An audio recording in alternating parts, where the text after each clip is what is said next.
3, 2, 1, we're recording. Welcome to the David the Dog Trainer podcast, episode 61. Fresh back from New England right now. Filmed last Thursday, left Thursday night, got back yesterday. Yeah. Man. Here we are, Yeah. full of lobster rolls and pizza, ready to talk about dogs. Well, I'm glad you're full of lobster rolls and pizza. Now I'm just jealous. Josh, what's new? Oh, went to Cloak and Dagger. They're having their new spring menu.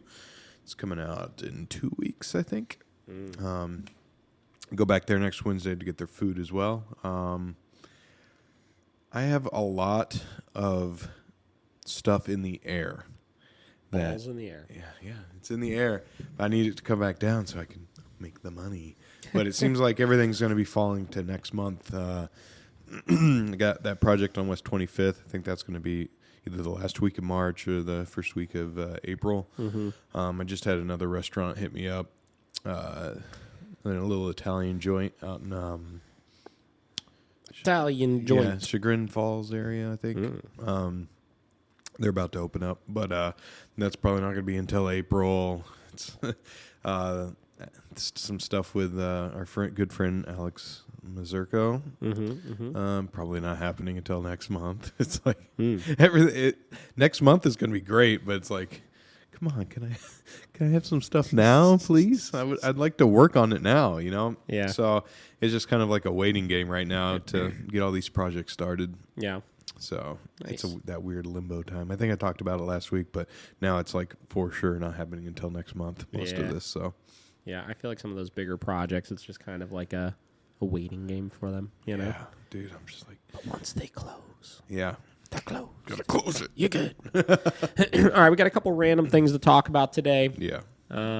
We got I don't know, some miscellaneous topics that have been stewing on my brain that I've just been seeing on social media and stuff like that we'll kind of get into. A bunch of random stuff, just kind of like I said, we talked about this on the podcast before. I like when I go on these like little trips and just have a quick opportunity to kind of like step back, recharge. Yeah. And this time I kind of stayed a little bit of I stayed aware of the dog community a little bit. I kind of spent some time researching some new pages I haven't seen before and this and that.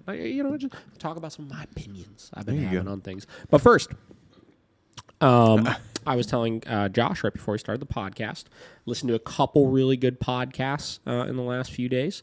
One of the most recent ones was this guy Nims, who was on the Joe Rogan Experience, and Nims recently had like a really fantastic Netflix documentary come up called 14 Peaks. That was incredible, that Josh has never seen and doesn't know anything about, so we're going to watch the trailer for it real quick. Let's start. You ready? 3, 2, 1, go.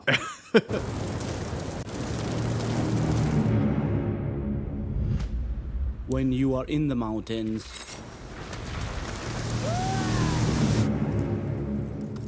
if you give up, you die. What the hell? There are only 14 mountains in the world higher than 8,000 meters. The fastest time to climb all the 14 was 7 years. The plan is to go and hit the summit directly. If I can stay alive, I can do this in 7 months.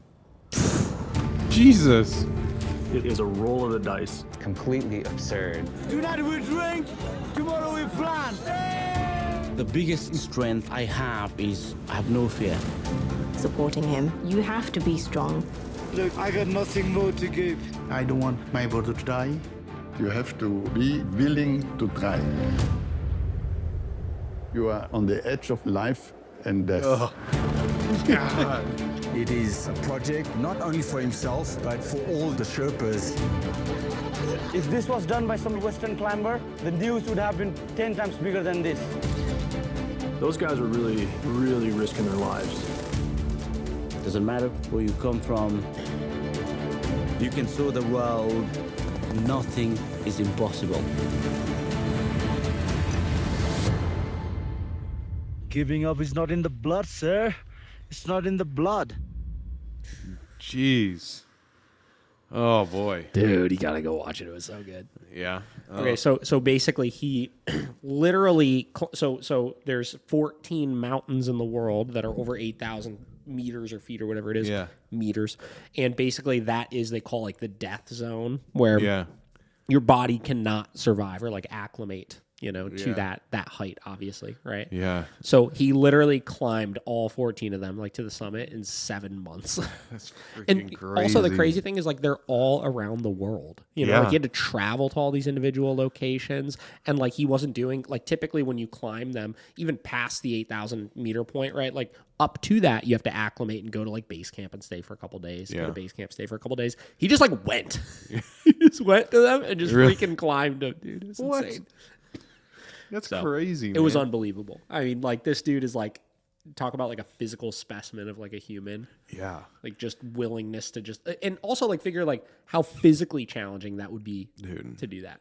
I mean, yeah. Gnarly. That's one of the, he's just like in that like top 0.1% of like humans that just can push themselves beyond any kind of comfort. Yeah. That's what like Joe was saying when he was on the podcast. He's like, you got the guys like David Goggins, and you got the guys like that Cameron Haynes dude. Yeah. Like, these people do these like absolutely ridiculous physical challenges, and like this dude is like in that category, right? Oh, yeah. That's how Joe found out about him, is Cameron Haynes told him about this documentary. He was like, dude, this dude's like a maniac. Yeah. Right. I hope he has him on. That'd be cool, because he had a... Has who on? I hope... Wait, is that him? Yeah. Oh, okay. Yeah, that's who the podcast is with. This guy. Oh, okay. I thought it was like someone telling him about that. No. Okay. Oh, it was wow. with this dude, which was man. insane. So you should go listen. Okay, because I listened to that guy that did Free Solo. Oh, what was his name? Alex Honnold. Yeah. That was a good one as well. That dude. You could just tell that there's just like there's a wall somewhere in his brain that like just like doesn't allow emotions to go past it. Yes. Yeah, it's like fear. I don't know. Yeah. Could you fall to your death? Yeah. Yeah. Oh, sure. Okay. Yeah. You're not afraid of that? Yeah. It's possible, I guess. Yeah. Dude, have you ever like wanted to do something like that? Yes. So we watched this 14 Peaks movie, and I looked at Kate and I was like, I'd like to climb Mount Everest. And so we started looking it up. And mind you, we were a couple drinks in at this point. Yeah. And we started looking it up, and turns out, so if you actually want to climb Mount Everest, one, it's like a 4-month-long process of doing it. So you got to be able to like take off about that amount of time to do it. Yeah. And to get all of the permits, to get the Sherpas, because you have to take Sherpas up with you, right? That like help you along the way and stuff. And to get all the equipment and stuff you need, they said it typically costs about like $120,000 to do that. Jeez. It's insane. Yeah. It's a lot of money. I see why the Sherpas are like, keep this is on a going. religious mountain, but hey, 120 grand a pop. Let's go. Nuts, dude. That's crazy. And the other thing too is like the reason why it takes so long is because there's such a small window of time you can actually climb it. Oh yeah, because of the weather or whatever. Yeah. And that was the other thing that was crazy about this, is past the physical limitations and stuff. Yeah. Of being able to actually climb to the top of those mountains. Each one of them has a certain window of time that you can climb it during, know? So they had to plan out the trip like accordingly, where they would hit all these windows, and then certain ones got delayed a little bit because of weather windows. And one of them in particular, I think maybe it was K2 or something. I think that's one in China or something. No, K2's Pakistan. Whatever one is in China actually shut the mountain down like altogether. They were like, this year nobody's climbing this mountain, because I guess something with the weather, and I don't know, they weren't issuing, I guess you need a permit to climb every single one of these different mountains, right? Yeah. So he had to go through this process of, for like a couple of months, like going and speaking at different conferences and for the government and this and that to get them to approve his permit so that he can climb it. He's like, I did all of them. I just need to do this one. He was like, if I'm not going to be able to climb this freaking mountain just because they literally won't let me on it, that's going to be some bullshit. He would have just like somehow got it there no matter what. Yeah, dude. Like, Crazy. Dude, it was insane. Like, talk about though, like, inspiration, like people that like overcome the most like ridiculous odds to be able to achieve things. You know, they were talking about on it. They brought up at one point, you know, like just where people draw inspiration from and like all of these like motivational speakers and this and that people look at. And he's like, you know, we hold them on a pedestal. He's like, but most of them like don't actually do things, right? Yeah, they're energetic and they can get you hyped up and stuff like that. But none of them have, you know, like you can't visually see them accomplish something, which is why then you have like the motivational speakers and you have people like this that are just on a whole nother pedestal. Yeah. You look at them and you're like, you did something so unbelievable. Like you didn't have to motivate me by talking to me. Just the thing that you overcame and did is so freaking insane. Yeah. That's what gets you pumped up. You know? You know, and it does. Like I watch stuff like this. I remember when I watched this documentary and I was just like, oh my God, like I want to go hike a fucking mountain or something right now. You know, like I want to go like climb something really hard. Yeah. I think it's just, you know, it's like that, like we were just talking about Mr. Beast too, because we're both listening to that. And, you know, it's like that hyper focused, just like goal in mind, you know, like, yeah, he doesn't climb mountains, but he's doing the same, like that same mindset on something like YouTube. You know, it's just like, I'm obsessed with doing this. I want this so bad, like that I will do, you know, 20 hours a day just thinking about YouTube or thinking about a mountain. Like, it's like that. It's the like putting in the effort to just be the best at something. Yeah. You know? Just that, that amount of effort that it takes, you know? Yeah. And that mindset. You have to have that clear mindset that you want that. You know, for sure. I mean, you just can't. You can't get to that level. You know. Yeah, it's crazy. Yeah, that's insane. I mean, and the other thing too about this one, like, it was just like so visually stunning. You know. Yeah. Like I love a documentary that's filmed in nature with like the highest quality, like 4K cameras and stuff. Yeah. You want to watch it on like an IMAX screen or something. Yeah. So cool. Yeah, you got to watch it before the next podcast, and we'll talk about it. It'd be good. Dude, I wonder how, like, just on my side, like with cameras and stuff, I wonder how, like, they had, like, the equipment holds up in that, like, cold ass weather. I think, if I'm not mistaken, because this, before Netflix took it over, he was talking about on the podcast that they filmed this whole thing themselves, right? And then they basically sold all of the footage to Netflix to make the documentary of it. And I think, if I'm not mistaken, they filmed a majority of it on just GoPros and stuff. That's crazy. You know? And I'm sure like there's a lot of like post-production editing and stuff that goes into like making it look really good. Yeah. But some of those newer GoPros, dude, like the 4K quality on them and stuff, it's insane. Yeah, it's good. Well, like those drone shots where it's just like on top of the mountain, like that has to be one hardy drone because like I know the winds and stuff. Yeah, like even when I was using my drone and stuff, I mean, the battery would last like 5 minutes and anything like other than like if it was under like 20 degrees and you know up there it's like negative something, so it was like we get 3 minutes of battery time, let's make it go. Yeah, I think they were saying at certain points on the mountain it's like negative 50 degrees or something like that. So cold. Dude, I can't even imagine. He was talking about all the stuff they wear. He's like, we'll wear like a base layer, then like a light, one of those like puffer things, then like a regular coat, then another puffer thing over it, then something else, then like your expedition suit, like that whole full body suit you gotta wear and stuff. God, I think he was saying like just the clothing they wear is like 50 or 60 pounds worth of clothing. You look like when like in the Christmas Story when he's like he just falls over. Yeah. I don't know how, like, and then you have to have your pack with, like, your tanks and all kinds of stuff, dude. It's you got to be a type of person to want to, like, do that 14 times. And I don't know, man.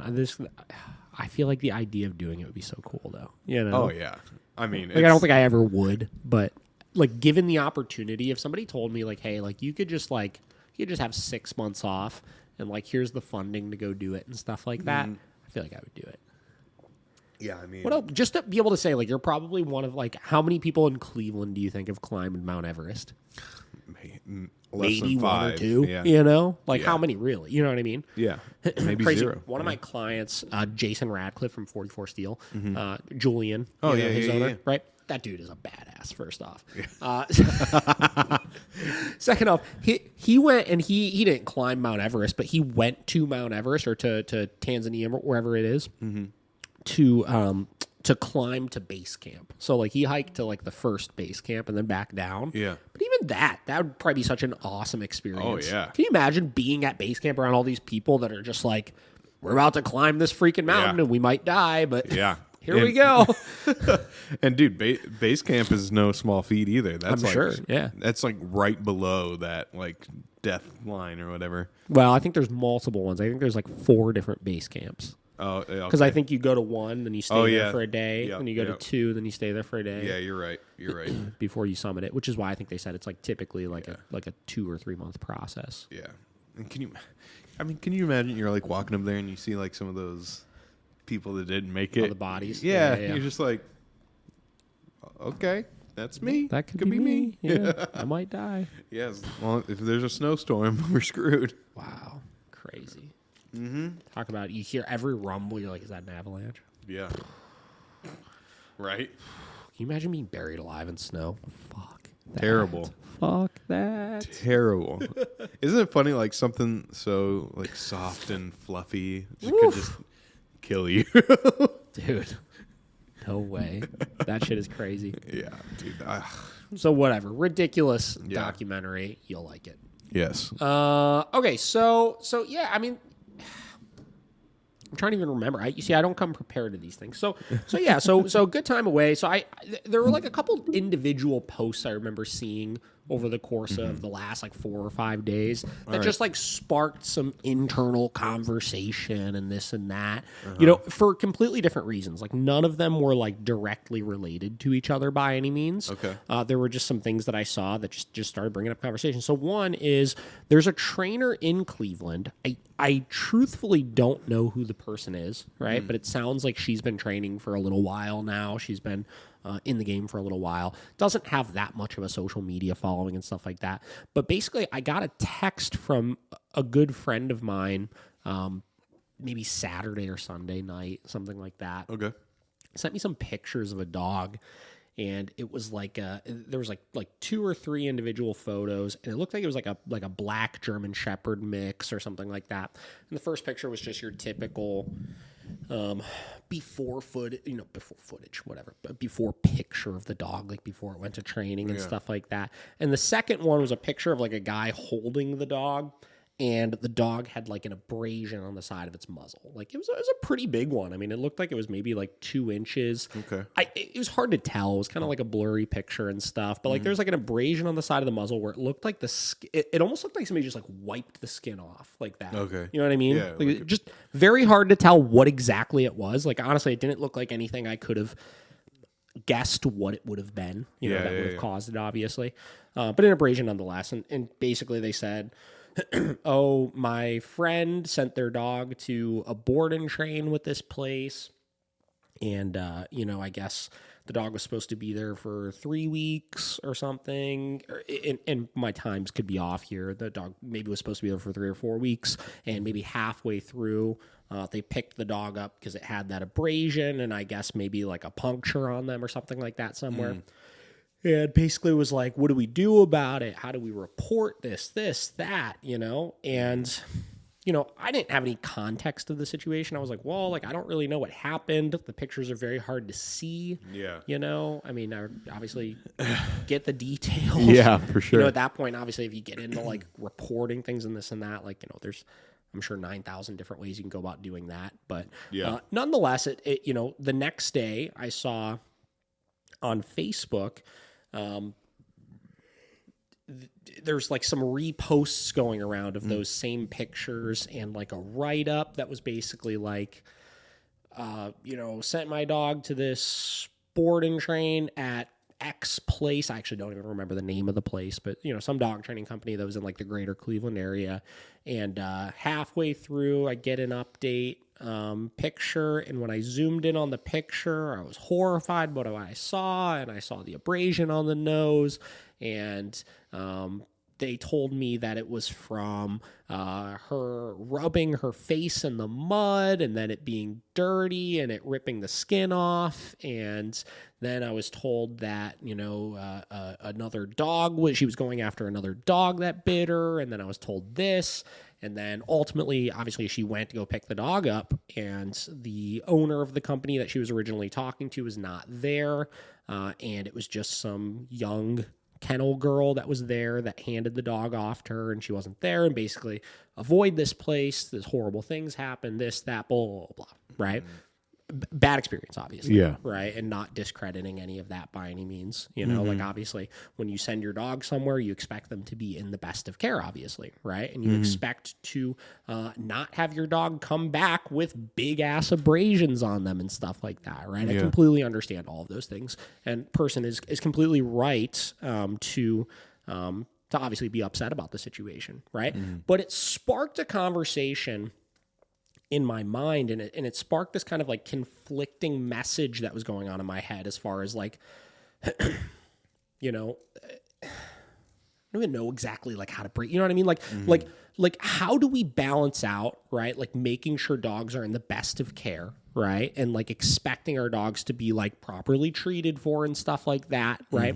With dogs are dogs sometimes, and sometimes things are going to happen. And how do we effectively convey that message to people in a way where they're going to be understanding of stuff and understand that, there are situations where dogs do get dinged up, right? There are situations where dogs do get into altercations with other dogs and have a little bite on them or scratch on them or something like that. And how do we properly communicate those things to people without, one, scaring them away from like ever leaving their dog somewhere, and two, minimizing the risks of those types of things happening? Yeah. You know what I mean? Because that's kind of the biggest thing with it, right? Like, when I looked at that at first, I was like, well, that could have been a number of things. Like, it didn't look like anything that was owner induced or person induced by any means. Like, I don't think that, that abrasion on the nose was from this person like beating the dog or anything like that, right? Yeah. The problem is, and this is me looking at this from the outside in, not having much context aside from the side of the owner of the dog, right? The communication from the trainer or from the owner of the kennel is so essential with this kind of stuff. Yeah. You know what I mean? So I don't know, it's that's one big thing I saw right off the rip is like, it sucks because anytime something like that happens, like I look at my dogs, for example, right? And there are so many times that they do stupid fucking shit, and particularly like if I'm gone, right? There have been times I'm gone, right? And Vinny, for example, gets a crate sore on his back hip, right? Like he spins in the crate a lot. And if I board him, if I go out of town, like it's very common that I come back from boarding and that crate sore is like fairly irritated. You know what I mean? And sometimes maybe a little bit bloody, right? A little bit open and stuff like that. And it's one of those things where like I understand him. I understand that he's going to be in a crate a little bit more frequently when he's boarding, when I leave him away. I know there's a higher probability that he's going to like injure himself because of that. You know what I mean? And I kind of accept that, right? Like Vinny also, actually, most of my dogs all have stuff like this, right? Vinny has gotten into altercations with other dogs before, right? He's got a fucking bite on his front shoulder from like a fight that he got in with another dog, right? That still is like kind of a big dinged up scar there, right? Yeah. And again, like at home, something like that would never happen, right? He's in a cushy house. He's with dogs that obviously he knows and gets along really well with. But when I board him or if he's at the facility all the time, the amount of opportunities for something to happen are like 10x higher. Yeah. You know what I mean? And I kind of assume that when I send him to a boarding kennel. You know what I mean? Vera, another example, I'm pretty sure tore her ACL a couple of weeks ago, right? It was very frequently or very soon after I picked her up from boarding as well, right? And, she's getting a little bit older. She plays really hard with the other dogs. Yep. And I could tell, when I got her back, she was just a little tired and slow and stuff like that. And then the next day I let her out and she must have twisted it just weird and overexerted herself. And I think she tore her ACL. You know what I mean? So it's like, I'm saying all these things because like from the side of one owner of the kennel, where I know how my dogs are being cared for, right? I know they're in the best hands with things. Yeah. But also dog owner of like, I'm leaving my dogs there and going out of town knowing exactly how they're being cared for. You know what I mean? I understand that the more that I do that, the more possibility there is going to be that things happen, you know? And unfortunately, when it comes to board and train kind of situations, right, a lot of these dogs that come into our care for board and trains are coming into our care because of bigger issues they're having. You know what I mean? They have a lot of anxiety. They have a lot of aggression. They have a lot of reactivity. They have a lot of whatever, you know? And most of them, because of those issues, they kind of live within their bubble at home. You know what I mean? True. They live in a bubble where basically, quote unquote, nothing bad is going to happen, but nothing good is going to happen either because they're so sheltered. Yeah, You know what exactly. I mean? And a lot of times when you send your dog off to board and train, forget us for a minute, just nationwide, globally, if you send your dog off to a board and train, your dog is over the course of a month going to experience on a daily basis, on an hourly basis sometimes, so many new experiences that they've never seen before in their life. And they're going to respond in so many unforeseen, unpredictable ways.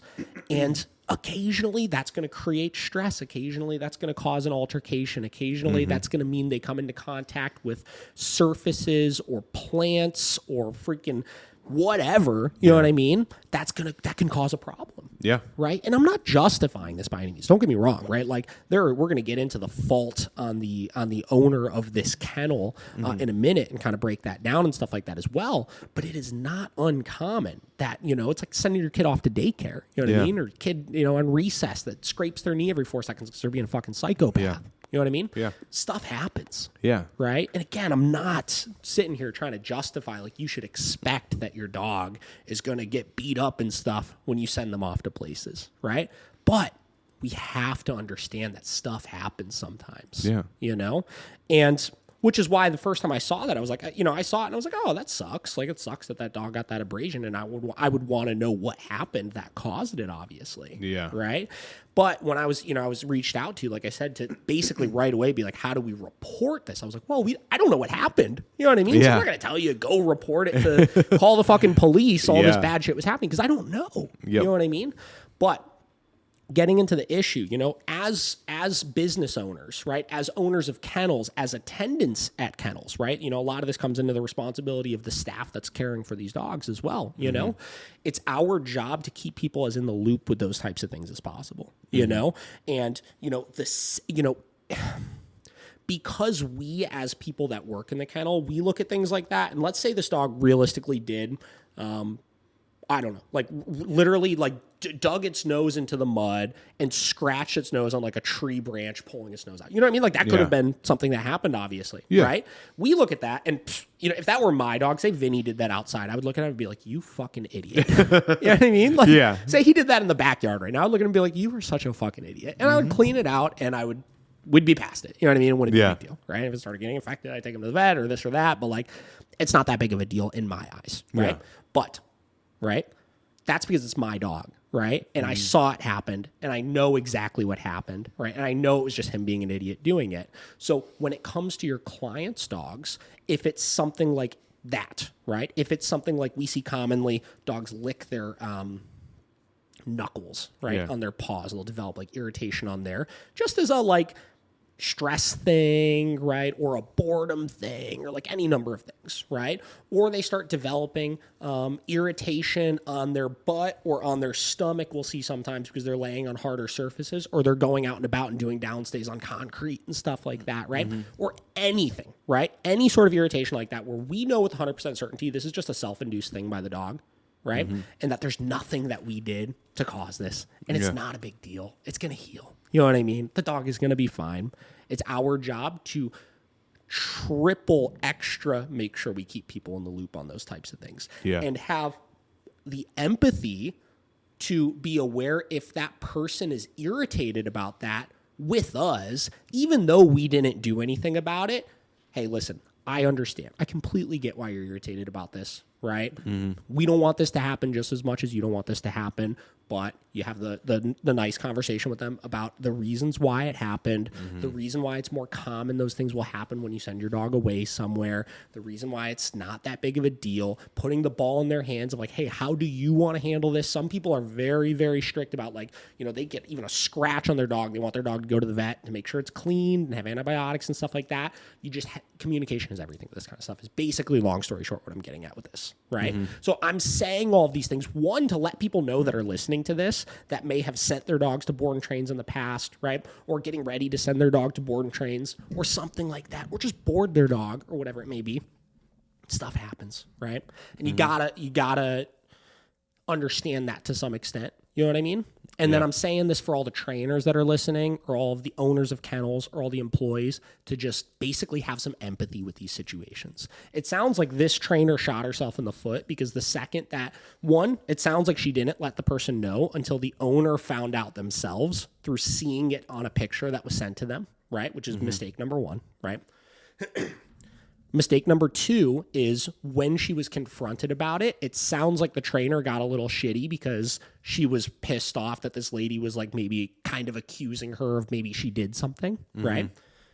And then mistake number three is she wasn't present at pickup to be able to damage control the situation. Yeah. What the fuck? You know what I mean? Like, come on. You should have been there. Like, you screwed up, right? Yeah. So you need to be the one there to have that conversation with them and handle it. And because you didn't do that, that's your reputation on the line now. And that got shared around all over the place. And, I don't know if it's going to kill you or you're going to go out of business over it or anything like that, but it ain't going to look good. No, not for a while. You're going to take the hit. So, I don't know. It's a tough conversation, Like, how do you, like, I guess you've never really needed a board bender, have you? What do you do when you go out of town? He just goes to her grandparents. Yeah. Yeah, they take care of him, but... Yeah. What's your non-owner perspective on this kind of stuff? Well, non-business owner, non-business owner, of this kind of stuff. Well, non-kennel owner. Yeah, to the first point is, I mean, I think a big problem is, we've talked about this before, a lot of people think that their dogs are babies or human children, and they're animals, like you said, things are going to happen, it's just how it is, it sucks that it happened. The lady definitely should have, or the owner should have, like you said, communicated way better about what happened. Like, as soon as it happened, instead of just like that little update photo or whatever, been like, hey, today this happened, and there's a little abrasion here. This is exactly how it happened. So we're very sorry. Like, we just want to keep you in the loop, whatever. Yeah. Probably would have went way differently than how it has now, because it was like she got just got an update photo, and then she had to zoom in, right? That's kind of what happened. I think so. Yeah. Yeah. I mean, if that's the case, I would be pissed too. Be like, sure. Yeah. Why haven't you told us about this? 100%. So I get that. I get both sides. Yeah. It just should have been handled better by the business owner at the end of the day.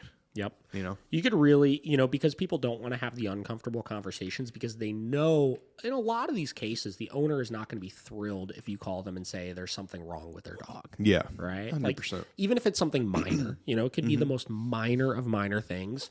There are some people out there that are going to give you a hard time about it. And I get that. You know what I mean? Yeah. And it's okay, right? Like, I'm not mad at people for giving me a hard time about those things. I've been in that boat before, you know? The problem is this can get really extreme, where I remember seeing a case about, there was a trainer out in Massachusetts, right? And actually a close-ish friend family of ours, right? Yeah. That lives out in Massachusetts in the Cape Cod area actually used this trainer for training, right? And they had nothing but incredible things to say about the guy. They had a great experience with him, right? Yeah. Maybe a year later, after I found out they used the training, right, he started going viral because I guess he had a situation where he had a dog in for boarding. It was like a Great Dane, right? And the dog had all these health issues, had all these health issues. The dog developed some sort of health problem while he was in his care for a board and train, right? a week, 2 weeks, 3 weeks, no communication with the owner that there were any problems, because probably he was nervous to have that conversation. Hey, your dog's acting a little bit funny, and he was like, I'll just, skate it off. The dog will get better by the time it goes home, that, Ooh. and the dog died in his care. Right. Yeah. And, the owner had no clue there was any problem even, until something happened. Yeah. Right. So that's where this stuff can get really bad, is when you're not overly communicating those types of things, where we've gotten, I'll tell you, listen, we used to, I understand the perspective, because as a young business owner, when I first started the company and stuff like that, same deal. I'd look at scratches and scrapes and nicks and stuff like that. I'd be like, they're just fucking dogs. It's not a big deal, so I wasn't overly communicating those types of things, right? And we ran into situations, same deal. People get pissed about stuff, right? And, luckily we weren't hiding anything, it's like, we would have the conversation with the people, and they would come pick the dog up. We'd have the conversation, hey, sorry, I didn't let you know about it. This is why I didn't think it was a big deal, et cetera, right? And that happens a couple of times. You start realizing, I'm going to fucking call you about everything. Yeah. You know what I mean? You're going to know everything. You're going to know everything going on here, which is good. That's the way it, and we learned that's the way that it needs to be handled. If there's something wrong, I don't care if it's like, I took the dog out for a session today, and for 0.5 seconds, they hopped on their back leg and kind of limped a little bit or something. I'm going to let you know that. Yeah. Yeah. Oh, yeah. Hey, your dog is, paws are a little wet because it looks like maybe they were licking them in the crate. I'm going to let you know that, right? And we overly communicate those types of things if there's problems at this point, to make sure people are in the loop. Nothing is a surprise to them at that point. Yeah. Right. And people have the communication to decide how they want to handle it. It's their dog, right? It's not my decision to decide if something's a big deal or not. That's true. You know what I mean? Mm-hmm. It's up to them in the end of the world, right? And that stuff, those are things that you could expect, right? Like I said, if you send your dog to boarding, there's a chance they're going to get irritation on their paws, right? Yeah. There's a chance they may develop a skin issue from being in contact with different surfaces, plants, chemicals, stuff like that they may have never been introduced to before, right? There's a chance that they can get into an altercation with another dog, right? Yep. There's a chance that they could damage or injure a tooth chewing at the crate door if they have crate anxiety, right? Yeah. There's a chance that they could break a nail if we have to do muzzle conditioning with them trying to get the muzzle off, right? There's a chance that your dog can drop a fairly significant amount of weight due to stress, being on a proper feeding schedule if they were overweight coming into the program. You know what I mean? I'm just trying to list all of the different things that there's possibilities that these types of things can happen. Yeah. You know what I mean? I think those are the biggest ones. I can't really think of a whole lot of other types of things. Yeah. But those are all realistic possibilities of things that can happen. And almost all of those things are typically self-induced behaviors, right? They're things the dog typically will do to themselves. But we will make sure that we keep you posted about all those types of things as we notice them. And that's really what went wrong in this situation, I think. And that's why we see more often than not these types of things go around, is because the communication isn't there. The trainer isn't working. They're too focused on the dog, and they're not building enough connection with the owner to be able to make sure that they trust you enough to know that if something happens, we didn't do anything to cause it. You know what I mean? Yeah. The more clear and concise you can be, the less chance you have a post like that going around. 100%. So that was one thing that I noticed that was just kind of sparking some conversation, and it stews up those emotions, because it's like, God, I feel for you, I feel for both parties in the case, right? I feel for the owner completely, and I feel for the trainer, because I don't think she intentionally did anything, that she was trying to get this dog to have some abrasion on its fucking nose or anything like that, right? But in feeling for that, again, the communication is the problem. So what else did I see? Let's see. I saw, numerous Instagrams, reels going around by different trainers that have been slightly irritating. Oh no. So getting to the the conversation we've been having about, different trainers and certain people that are really popular on YouTube or Instagram or this or that don't have as much knowledge on certain topics as they need to. So there's this guy. that made this post. And he was a guy that actually, ironically, was recently on the Tom Davis podcast and like had an episode going slightly viral because I think Tom Davis caught wind to the videos that I did about him and wasn't too thrilled about it. So, all right.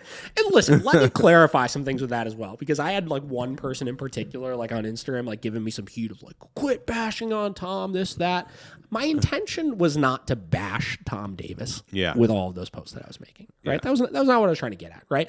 One, I was asked to look at some of his videos, and two, I had a very critical opinion on the training, right? None of what I said has to do with me not liking Tom Davis as a person, right? No. Tom Davis, I'm sure, is a perfectly kind, well-intentioned person, and like we said at the end of the second video, right? He's not, aside from the stuff with that aggressive dog, he's not really doing anything that's putting, anybody at harm, and he's working to educate people. He's working to try to improve people's relationships with their dog, which is all we could ask for, right? Yeah. But I think that there's a big, again, blanket misunderstanding of how dog training really works sometimes, and I think that there's a lot of trainers out there that don't understand some of the things that they're doing as well as they should, right? Yeah. So I saw this video from this guy, right? And let me see if I can pull this video up real quick here. Where did I have it? Oh yeah, here he is. Hold on, I'll pull it up on here so you can watch it. The video. It was just confusing, what I watched. Hold on. Instagram.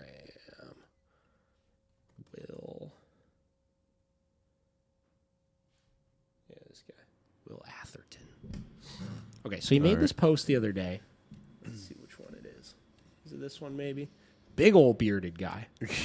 Big old burly dude.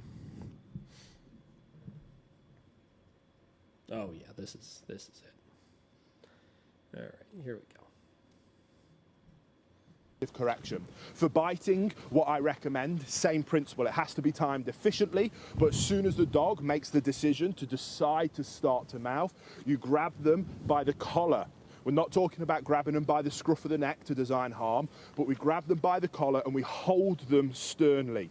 Look them directly in the eye and use your verbal correction. So as the biting begins to happen, and you hold,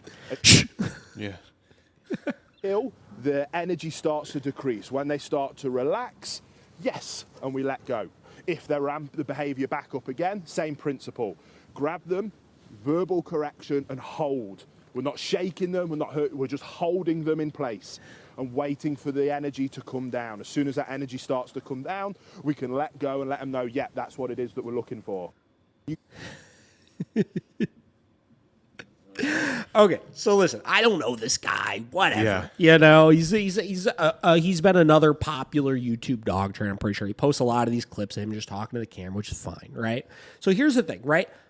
Every time I look at these types of videos, it's triple clarifying here. It's not that I have a problem with these people, right? I'm confused by the tactics they're using, right? I've talked about this before. Yeah. Any sort of dog training technique that I'm going to implement for something, I'm going to have a clear reason why I'm doing it, and I'm going to clearly be able to describe why what I'm doing works, right? So here's the thing, right? We could break this down for a minute here. So he starts off... Utilize a passive correction. He starts off by saying, we're going to utilize a passive correction for puppy biting. Guys, passive correction, active correction, this kind of correction, that kind of correction. A correction is a correction. There's no reason to create different names for how we're correcting dogs. Yeah. You know what I mean? A correction is implementing an aversive or attaching an aversive consequence to a behavior to decrease that behavior, right? Yeah. A correction is we're trying to tell the dog what you're doing is incorrect, right? In some way, shape, or form, right? That aversive could be anything, right? So that's thing number one. There's no need, a correction is a correction, right? We don't need to have a passive or a different type of correction, right? Yeah. What I recommend, same principle. It has to be timed efficiently. Second part, the timed efficiently part with things. Basically, what he's implying by this is the second the puppy starts biting, you have to grab the collar and you have to be really quick with your timing with it and stuff. Yeah. Science has proven, and our use of markers has proven, that your correction does not have to come at the exact moment that the dog does the behavior, as long as you identify the behavior clearly, right? Because here's the thing. By saying that that correction has to come at the exact second the dog is rehearsing the behavior, you're kind of implying that you're missing opportunities to be able to correct the dog, right? Let's say the dog does something over there, right? And they're jumping on that counter. If that principle applied and I was using this, passive correction to be able to stop the behavior, I'm not going to be able to get over to the dog quick enough to be able to correct that behavior, right? So that's the reason why we use markers, right?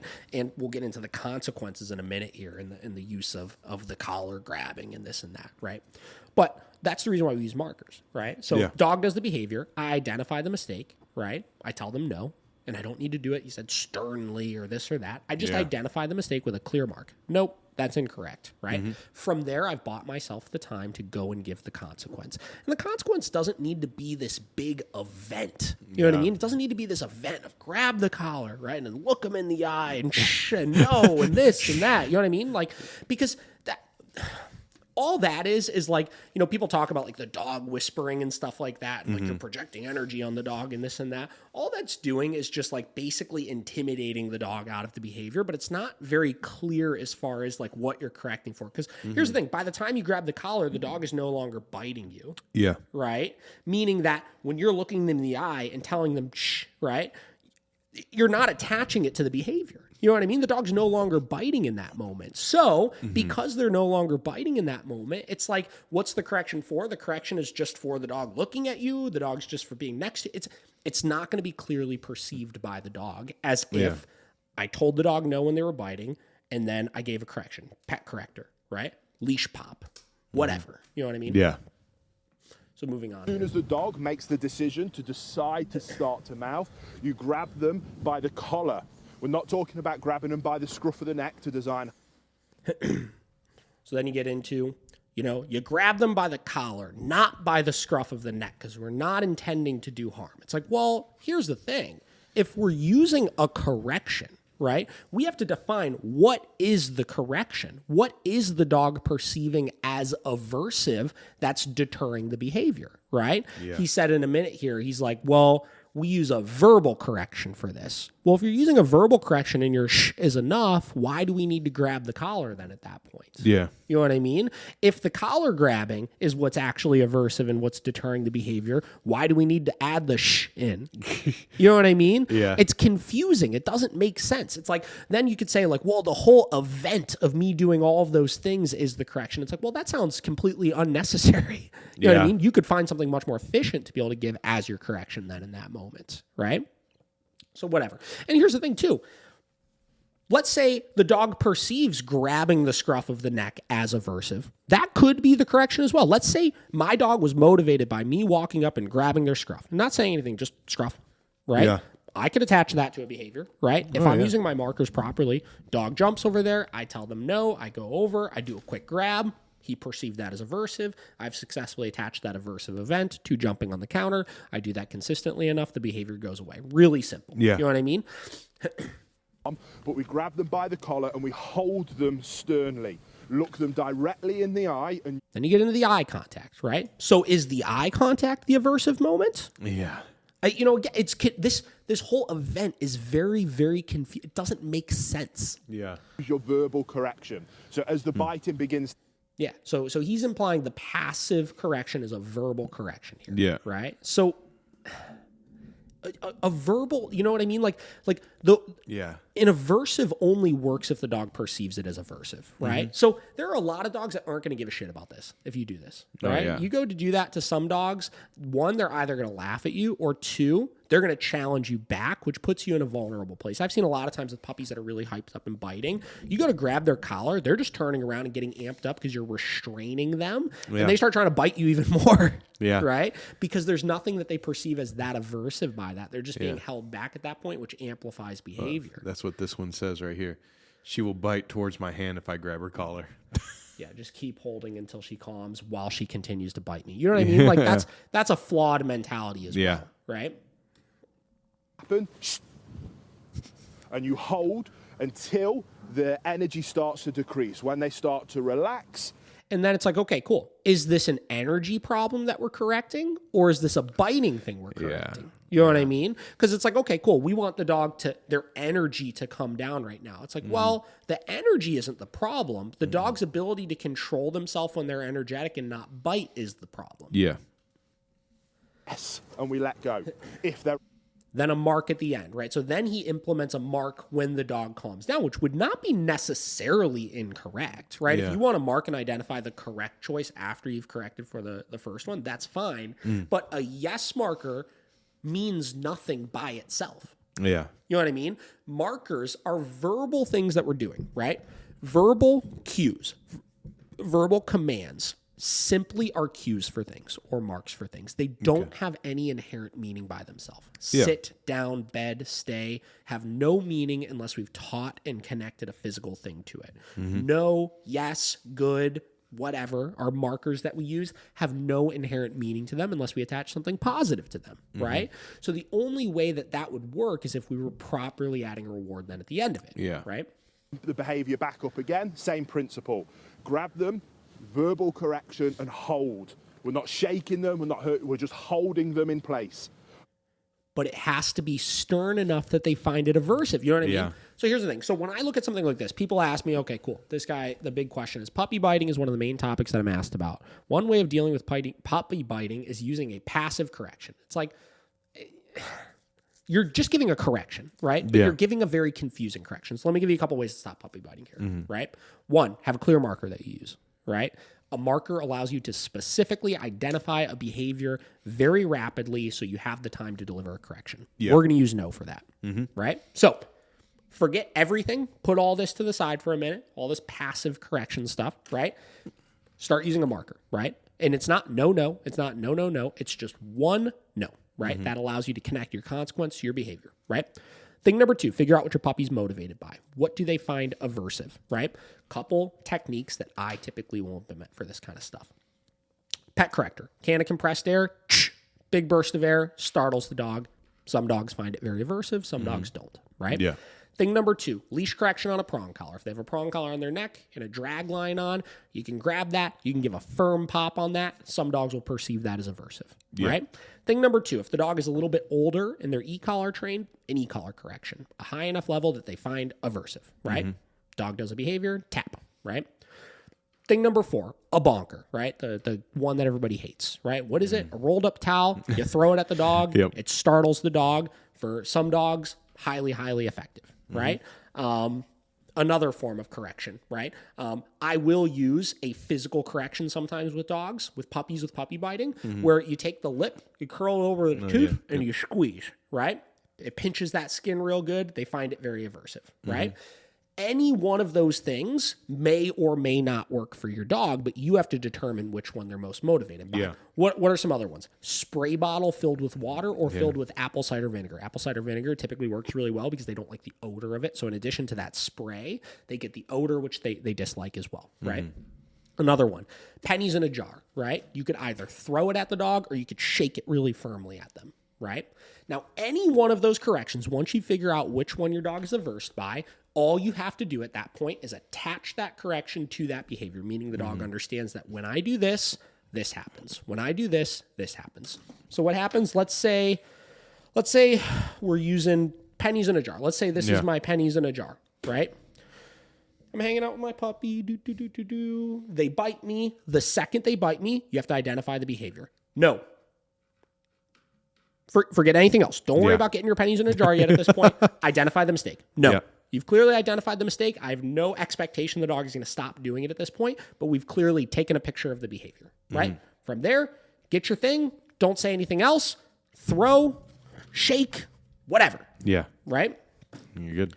Repeat process. Dog does it again. Identify mistake. No. Grab thing. Shake, throw, whatever. Right?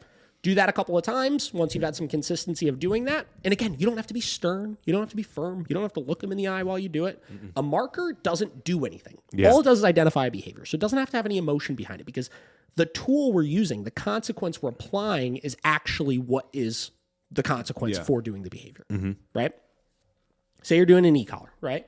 Say that little cookie over there is the e-collar remote. And it's out of sight. I can't reach it, right? Dog bites at my hand. I tell him, no. Get my remote. Click. Hang out with your puppy. Puppy bites me again. No. Click. At this point, if I've identified it the second they're doing it, I don't even have to have good timing with where I apply this thing. It can come at any point after I say no. The dog doesn't need to be biting me while I give that correction, right? Yeah. You follow that procedure, literally that behavior. If you find what your dog is motivated by, right, that behavior will go away literally so freaking quick, right? And it's going to be much easier to implement than this. It's not going to challenge the dog as much, right? You're not going to be like, basically, I'm fighting with you now. And if you don't do it sternly enough, because listen, it's not like this technique won't work if some dogs are motivated enough by it. I could be real scary and real intimidating to my dog, and they could be like, ooh, I don't like that, And ultimately, it'll kind of scare them out of stopping that behavior eventually if my timing is good enough. But that's a very challenging thing to do, and it's way too complicated. There's too many variables associated with it that half of them are kind of unnecessary to begin with. Yeah. Right? But if I don't do it firmly enough, and if I'm not scary enough to my dog, and if they perceive it as anything other than that, it's going to be perceived as reinforcing and giving attention then at that point. And it's going to amplify their behavior. Like they said, you grab the collar, you try to physically stop them, you try to hold them down by trying to do this technique, they're going to try to come at you even more. Yeah. So whatever. This is another thing that I saw that I was looking at, and I was just like, I'm not trying to go around and be like, screw this guy, screw this guy, screw this guy. Yeah. But this was a confusing video. I watch it, and I was just like, what? Like, what was this guy talking about? So I don't know. So that was another thing that I saw. Yeah. Got any opinions on that, Josh? Yeah, it's just like we've said before, is like there's so many steps in that when it's just not clear enough. It's not clear enough. And then I'm trying to think if there was something else that I saw. I mean, really, those were the two biggest things that I noticed. Yeah. I don't know. I think dog training is just so overcomplicated right now. It's so overcomplicated. Oh yeah. And it's overcomplicated because we're not able to be like, that is what I would consider a inefficient way of stopping puppy biting, right? Will it work? Sure. Right? Do I think that guy's doing any sort of harm by telling people to do that outside of just confusing them? Maybe no. It's fine. You know what I mean? It's not like it's that big of a deal, right? But it's so inefficient because of a lack of understanding of attaching consequences to behaviors, using markers, and the quote unquote science of dog training. Yeah. Right. So that's kind of the problem with a lot of this kind of stuff is we're overcomplicating things just way too much. Yeah. Right? Everyone wants to sound intelligent or smart, Yeah. Another one we saw, I think it was the importance of food motivation that we posted the other day. I was just watching another trainer's story last night. And Bridget was talking about, she was watching the story of another trainer, and you'll hear what she says in a minute here. She said something along the lines of, if your dog is so hyped by food, don't use food because you don't want to rile them up. Okay, so basically the person is saying, if your dog is really food motivated, don't use food in your training because it'll make it too hard to control your dog because they'll be too riled up. Come on. Seriously? No, use the food. If your dog is very food motivated, that makes your job 10 times easier. What that does, she's laughing, and she's like, well, that was stupid. That was so stupid. Jesus. Here's the thing, right? That's coming from people that don't understand how to use food properly or how to harness motivation because they don't understand that side of the quadrants of learning, right? Yep. And this is where the battle is, right? Right, left, positive only training, pressure only training, right? Yeah. Or balanced training, positive only training, right? Too many positive only trainers, they don't understand the use of aversives and stuff like that, right? And too many balanced trainers rely too heavily on the training tools without enough understanding of how to actually implement the other techniques. Yeah. Right? So they lean too heavily into those, where the positive only ones lean too heavily into those. Yeah. And there's no middle ground as far as do you know how to, I do one-on-ones with the board and train trainers and the one-on-one trainers and stuff like that. And one of the new things we've been doing is we're putting the e-collars away, right? I take them out for their sessions. I was like, put the e-collars away. Just work the dog with the food right now. And we're working on their timing with using just food and their understanding of using negative punishment, which is the withholding of reward to stop behaviors, so that they could have, if you could have as good of an understanding of like, okay, individually, right? I could train a dog pretty proficiently with just food. I can train a dog pretty proficiently with just an e-collar. I could train a dog pretty proficiently with just a prong collar. Yeah. I could train a dog pretty proficiently with just this tool. You know what I mean? Mm-hmm. Once you can check the box that you could do all of those things by themselves, then when you put it together, that's where really the magic happens. The magic. Yeah. Makes so 100%. so that's the thing, is it sounds like the trainer that's saying that probably needs to spend some time training some dogs with just food. To understand how powerful it is. Because coming from a background of sport dog training where everything is very reward based, there's still corrections used, don't get me wrong, right? Yeah. But pretty much everything is taught and proofed with just rewards. I've seen how much control you can get out of a dog that's very motivated for something you have for them. Yeah. Oh, yeah. And especially if you have them practicing that discipline and impulse control because they really want to do it, that's a whole nother area of the brain you're tapping into that makes your training very reliable. Oh, yeah. So where on the contrary, you see dogs that are just trained with e-collars that, yes, there's something to be said about once they realize they don't have to do it anymore, right? Everything kind of goes out the window. Yeah.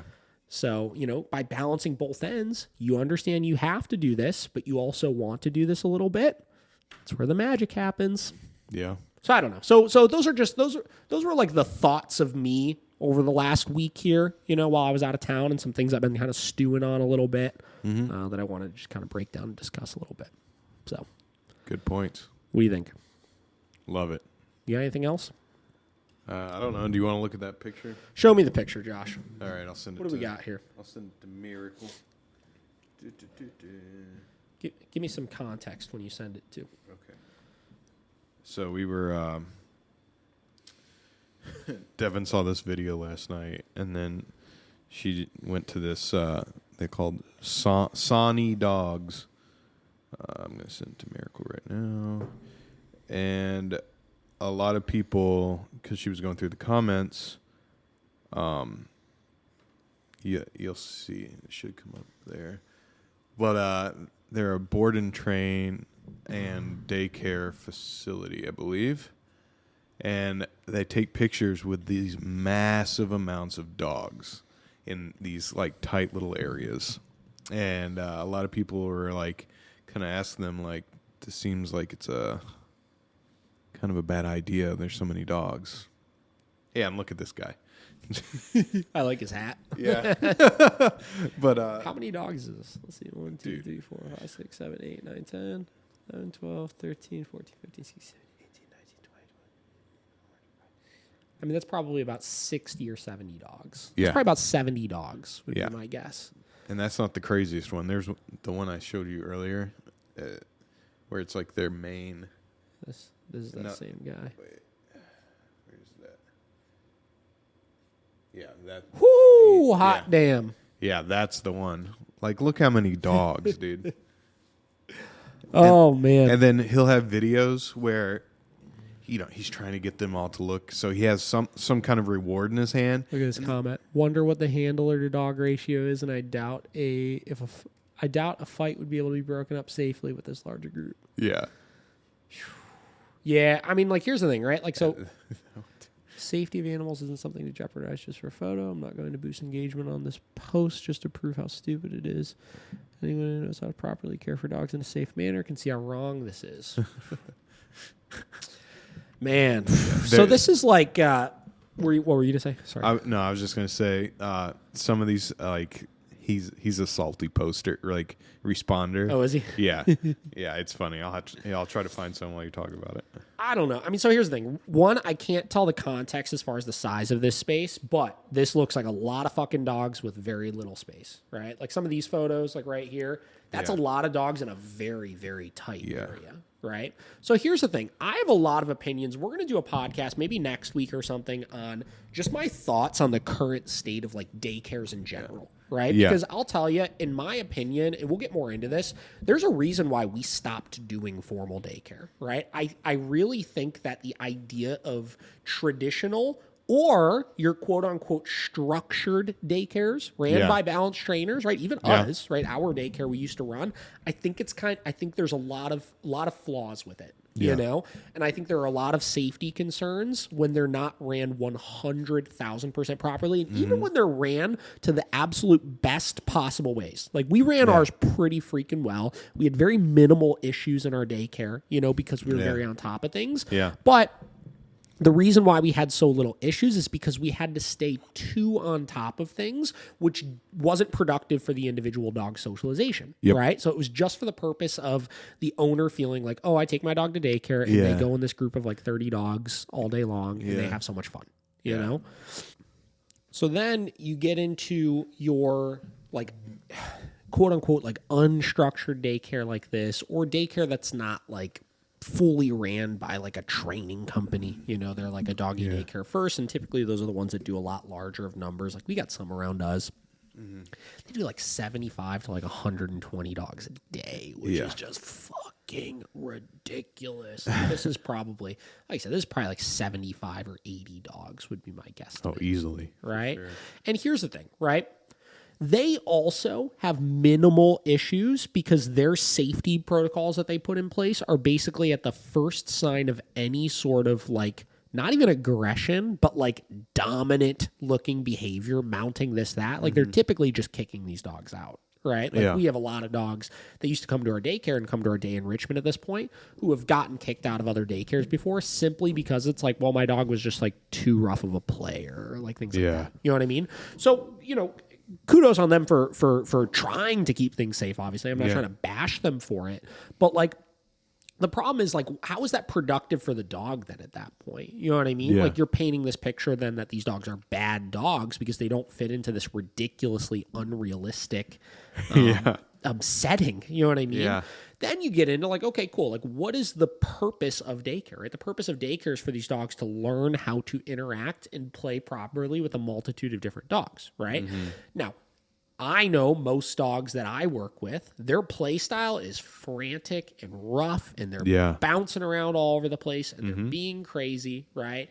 And, you know, these daycares wind up setting these ridiculously gray rules on like, okay, cool. Well, like, you know, if these two dogs start playing and anybody else tries to go over and interact, we're going to stop them, right? If this dog starts like running around the yard too fast, like we're going to stop him even though he's having a good time and doing nothing wrong because it may trigger some of these other ones and this and that. And again, it causes you to micromanage the dog. And for some dogs, when you start micromanaging them and not letting them open up and like actually socialize and like have a productive good time, what happens is it creates frustration in the dog, which leads to a problem eventually, right? Yeah. Then you get into, if any number of these dogs starts getting stressed out, where do they go? You know, like you can't get away. You can't get away from that. No. Like there's so many freaking dogs everywhere, right? So it's like, you know, we even found this like when we were doing like groups of like 15 to 20 dogs, right? Yeah, if one started getting stressed out, we had to remove them completely from the area because there was like no space that was safe that they can get away from these dogs. Yeah. Right? So I don't know. Like I have a lot of strong opinions on just daycares in general anymore, and like it just being such a flawed system. You know, the dogs that do wind up going to daycare because they're so hand selected, you know, like of dogs that just like have absolutely zero interest in either like playing with the other dogs or getting wild, or have no sort of like dominant personality traits or anything like that, you know, because that's all that's in this group. It's like none of those dogs actually even need to be going there. Like none of them are even really getting anything out of going there because they're just fine, right? The ones that need socialization and need stuff like this are the ones that are constantly getting kicked out of it, right? So there's no good places to take your dog for socialization anymore, and if they don't fit into this mold, it's like automatically they're a bad dog, you know? Yeah. I also like that pretty much they're all like labs or like golden retrievers. Yeah. Some sort of like hunting breed. Yeah. So I don't know. I mean, like, like it makes a fucking cool looking picture, right? Like these are some badass looking fucking photos, but like, holy shit, God, dude. There's not a square inch, you know? Like, and again, here's the thing. Like a fight breaks out right here. That's a really great point, you know? Not one looks at the rest of your pictures. So behaves not one barking. They're criminal inside and be stressful. Whatever. So, why are they so crazy? Is there a pasture behind? Let's see what they have to say. Yes, huge fencing areas on the other side of the containment yard. Small areas right outside the barn they eat, sleep in. We Most move into the big play area. Check the other video and pics. Yeah, we saw that. No, listen, like, again, like, I'm not saying, like, this is probably like a lot of the other daycares where they hand select these dogs well enough where the chances of something happening are so minimal. So I'm not going to sit here and say that I think they're doing this horrendous thing by any means. Yeah. I just don't think it's doing anybody a good service by, like, doing stuff like this, Yeah. And again, like, what if one day a dog squeaks through that hasn't had an issue for a couple weeks, but then suddenly a massive fight breaks out here. Like, what is your contingency plan of breaking that up? Because when you get into this many dogs and you have no areas to be able to separate these dogs off in, like, you could have some real gnarly situations come up. Yeah. There was a video that went viral recently. I wonder if I could find it. Hold on. Fight at daycare. Go to videos, maybe. Yeah. Man, there was like one in particular. I wish I could find it. Probably won't be able to find it. Yeah, I don't think I'll be able to find it. But there was a video that I saw recently that was like a daycare. I don't know, probably similar size to this. They had a lot of dogs there and stuff, and they were all in a really small area. And a dog fight broke out, dude, and like all the dogs started getting involved. Like they couldn't get it separated. I mean, the video was like 2 or 3 minutes long of just chaos, Yeah. And goddamn, dude, something like that happens, like everything just unwinds because you have so many dogs there. So it's like, even if you hardly have any issues, it's just that system of putting all these dogs together without the proper way of being able to address issues. Like, I don't know. It's just, it gets very sketchy very quick, which is why, again, we only do small group socials now at this point, where we only have one supervised dog out at a time. We have a contingency plan of how we're going to break that fight up the second that it starts so it doesn't progress into anything big. We got adequate amount of people there to supervise it. I don't know. That's my opinion on that. So, but we'll do an entire daycare episode. It's been a while since we did that. I think the last one we did was with Process Canine, where we kind of broke down a lot of this stuff anyways. But yeah, I was going to say, I think they're the only ones that I feel like have some sort of a proper system to like. Well, when we talked to them, they had plans of how they address everything. Exactly. You know what I mean? Like, which is good, So and they have a very large area, and they don't exceed, a reasonable amount of dogs per the size area that they have. So, it's well thought out. And that's where I'm saying, like, it's not that, again, I don't hate these people or think they're doing this horrendously awful thing by any means.